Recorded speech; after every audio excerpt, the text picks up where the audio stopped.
Alors bonjour, merci. Merci d'être là encore pour la dernière présentation. Je ne crois pas être aussi drôle que Christophe, je m'excuse. J'aurais aimé qu'il passe après moi, mais bon. C'est pas grave, on n'a pas voulu. Donc oui, effectivement, je suis ici pour présenter les résultats préliminaires du projet de recherche, un projet d'équipe sur l'utilisation des urgences. Le plan de ma présentation, je vais faire un bref retour sur le contexte de la recherche. Je vais vous présenter les objectifs, méthodologie du projet Urgence. On va le dire comme ça, c'est plus court. Je vais vous présenter, bon, le plus important ici de ma présentation, c'est les résultats préliminaires. Il faut le dire, c'est des résultats préliminaires, donc descriptifs. Beaucoup d'autres choses sont à venir. Et, finaliser avec une discussion, recommandation et les futures étapes de la recherche. Alors, on sait que les services d'urgence hospitaliers jouent un rôle de baromètre de la qualité du système de santé. Lorsque les services d'urgence présentent des signes de mauvais fonctionnement, entre autres d'engorgement, c'est tout le système de santé qui est en détresse. Donc, la fréquentation élevée des urgences est aussi un signe d'une mauvaise prise en charge à l'extérieur du système hospitalier. On estime environ de 60 des visites faites à l'urgence qui pourraient être prises en charge faites à l'extérieur de l'urgence, à l'extérieur de ces lieux. Et la clientèle avec des troubles mentaux, TM, qui inclut les troubles liés à l'utilisation de substances et les TUS, figurent entre autres parmi des grands utilisateurs de l'urgence, des utilisateurs récurrents.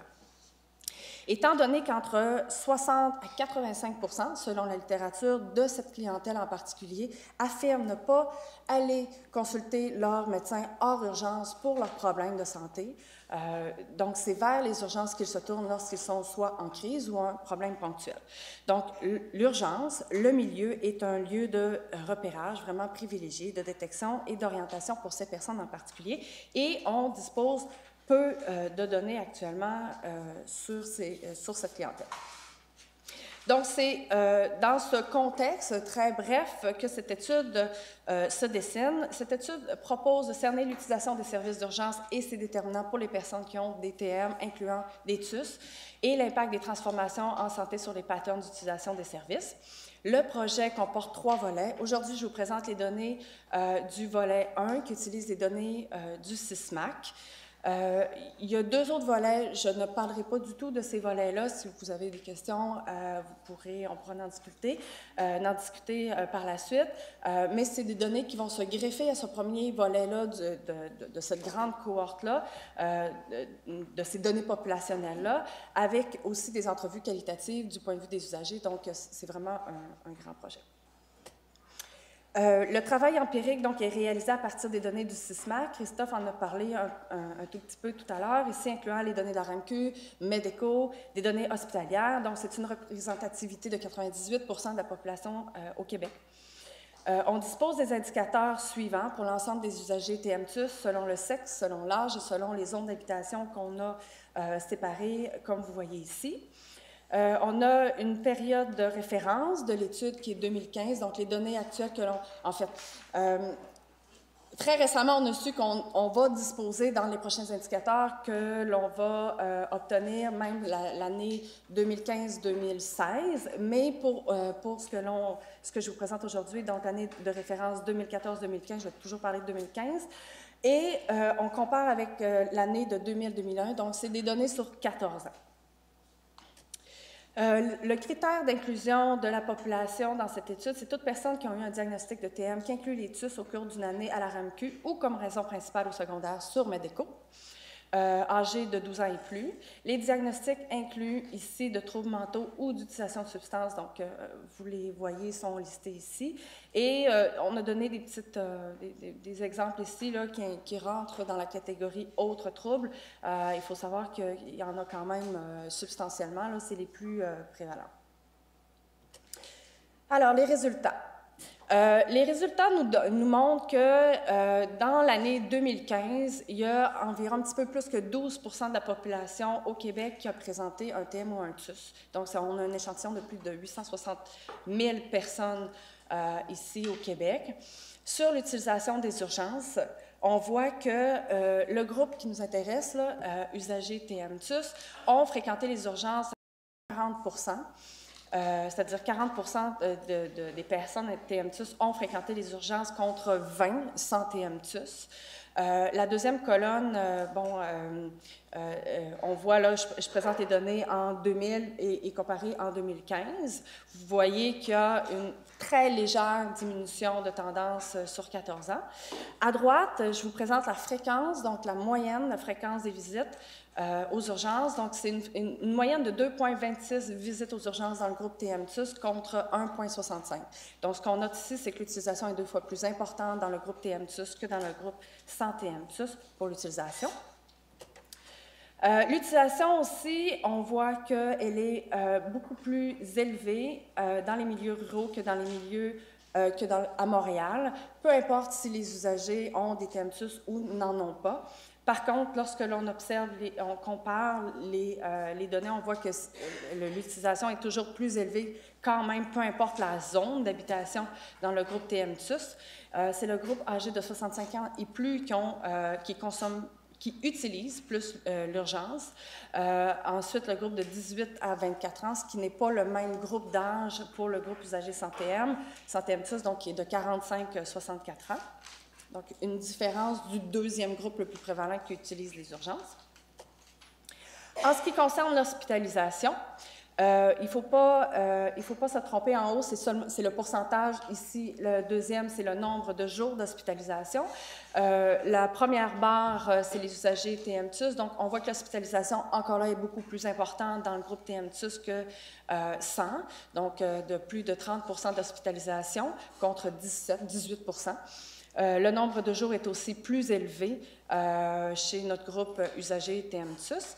Par contre, l'hospitalisation, tant pour le pourcentage ou le nombre de jours baisse dans le temps sur 14 ans dans le groupe TMTUS, mais il est plus important pour les hommes que pour les femmes. Donc, 36 des hommes ont été hospitalisés, donc légèrement plus élevé que les femmes. Ici, on s'est intéressé aux raisons des visites chez les usagers TMTUS. Donc, si on prend la dernière année de référence en 2015, on voit quand même que la première raison, c'est pour des troubles physiques. On pourrait en discuter là-dessus, il y a plusieurs hypothèses et c'est logique. Mais ce qui est intéressant ici, je vous porte votre œil à regarder la deuxième, la quatrième, la sixième raison. On voit que les visites aux urgences sont toujours plus importantes lorsqu'il y a un trouble mental jumelé avec un trouble physique ou trouble mental TUS, trouble physique. Mais en particulier, l'hospitalisation est d'autant plus importante pour les TMTUS troublés avec ou sans trouble physique. Donc, vraiment, la concomitance trouble mental, trouble physique est largement plus élevée pour l'hospitalisation et la tendance est également à la hausse sur 14 ans dans ces groupes-là. Je vais un petit peu vite, je veux vous présenter tout.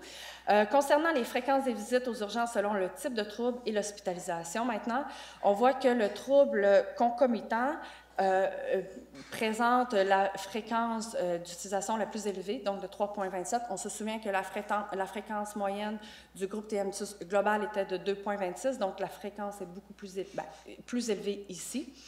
Mais pour l'hospitalisation, elle est beaucoup plus élevée dans le groupe TUS seulement, trouble d'utilisation de substances, de 52 %. Donc, c'est ici qu'on voit l'hospitalisation plus élevée. Et cette hospitalisation aussi augmente chez les femmes et chez les hommes, TUS exclusivement. Or, pour l'hospitalisation en général, elle n'augmente que dans le groupe TMTUS globaux, elle n'augmente que pour les hommes. Et elle est plus élevée aussi dans le groupe 12-24.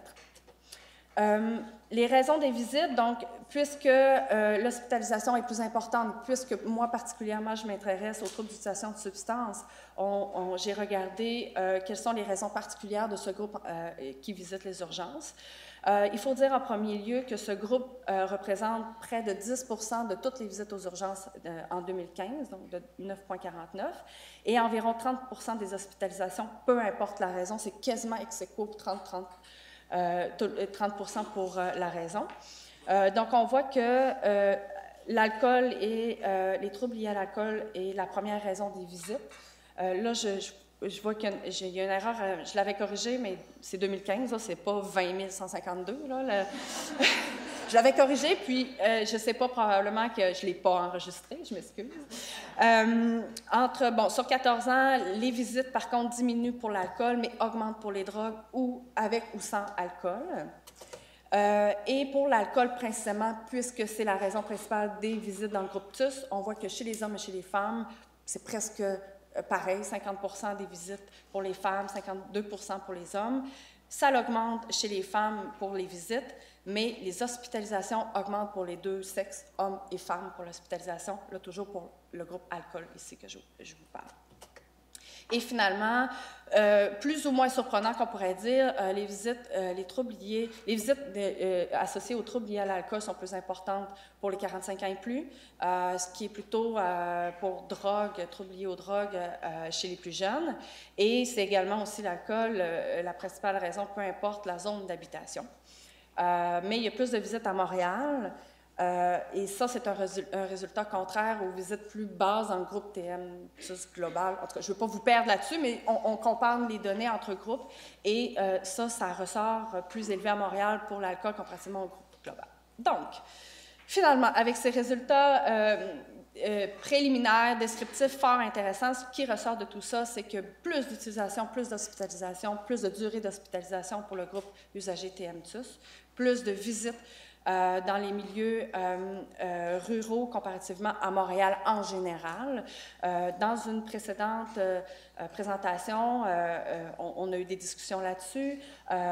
Est-ce une concentration des ressources plus importante à Montréal? Est-ce un bassin de médecins plus important? On nous a souligné l'hypothèse que dans les milieux ruraux, il y aurait une pratique aussi de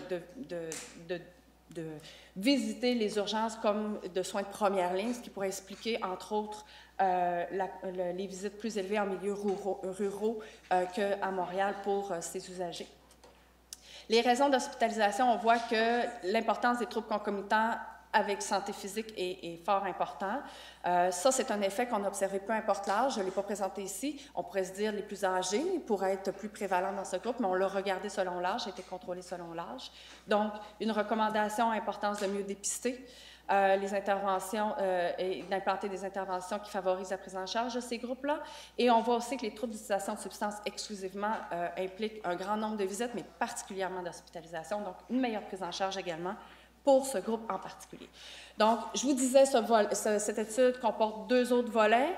C'est des résultats descriptifs. D'autres indicateurs pourront être présentés, seront comparés des années charnières de réforme aussi, puisque c'est sur 14 ans, et les données qui vont être compilées très bientôt des autres volets pourront nous offrir un tableau très complet de l'utilisation des urgences. Merci.